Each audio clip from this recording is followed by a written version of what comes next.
તો જમ્મુ કાશ્મીરના પહેલગામના આતંકી હુમલા બાદ સેનાએ સરહદની અંદર પણ આતંકીઓનો સફાયો શરૂ કર્યો। શોપિયામાં 3 આતંકીઓને ઠાર કરાયા।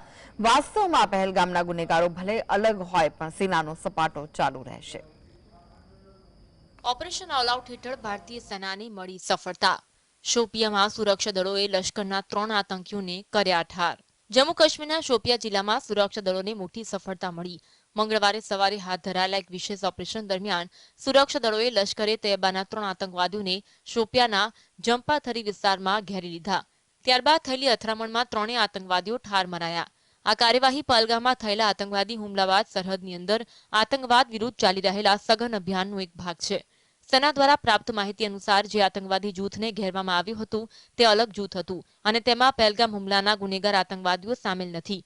પહેલગામના નિર્દોષ પ્રવાસીઓ પર થયેલા હુમલામાં સંડોવાયેલા આતંકવાદીઓની શોધ માટે સુરક્ષા દળો દ્વારા અલગ અલગ વિસ્તારમાં વિશેષ અભિયાન ચલાવવામાં આવી રહ્યું છે। આ હુમલામાં સંડોવાયેલા 3 પાકિસ્તાની આતંકવાદીઓના પોસ્ટર પણ શોપિયાના ઘણા વિસ્તારોમાં લગાવવામાં આવ્યા હતા અને તેમની માહિતી આપનારને 20 લાખ રૂપિયાનું ઇનામ આપવાની જાહેરાત કરવામાં આવી હતી। પહેલગામ હુમલા બાદ સમગ્ર ખીણમાં શરૂ વિશેષ અભિયાન હેઠળ આતંકીઓ અંગે માહિતી આપનારને અપાશે ઇનામ। નોંધનીય છે કે 22 એપ્રિલના રોજ પહેલગામમાં આતંકવાદીઓએ પ્રવાસીઓ પર કાયરતાપૂર્ણ હુમલો કર્યો હતો। તેમાં 26 પ્રવાસીઓના જીવ ગયા હતા અને 14 લોકો ઘાયલ થયા હતા। મૃતકોમાં એક નેપાળી નાગરિકનો પણ સમાવેશ થયો હતો।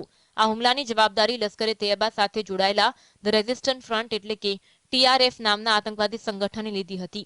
પહેલગામ હુમલા બાદ ભારતીય સેનાએ પાકિસ્તાનમાં આતંકવાદી કેમ્પો પર ઓપરેશન સિંદૂર હેઠળ કાર્યવાહી કરી તેમને તબાહ કર્યા હતા।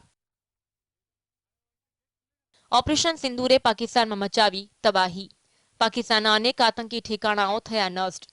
હવે સરહદની અંદર આતંકવાદીઓ સામે સઘન કાર્યવાહી કરી સુરક્ષા દળો આ વિસ્તારમાં શાંતિ અને સલામતી સ્થાપિત કરવા માટે પ્રયત્નશીલ છે।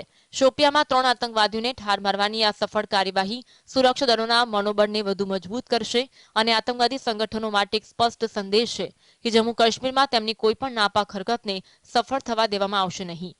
Bureau report GSTV।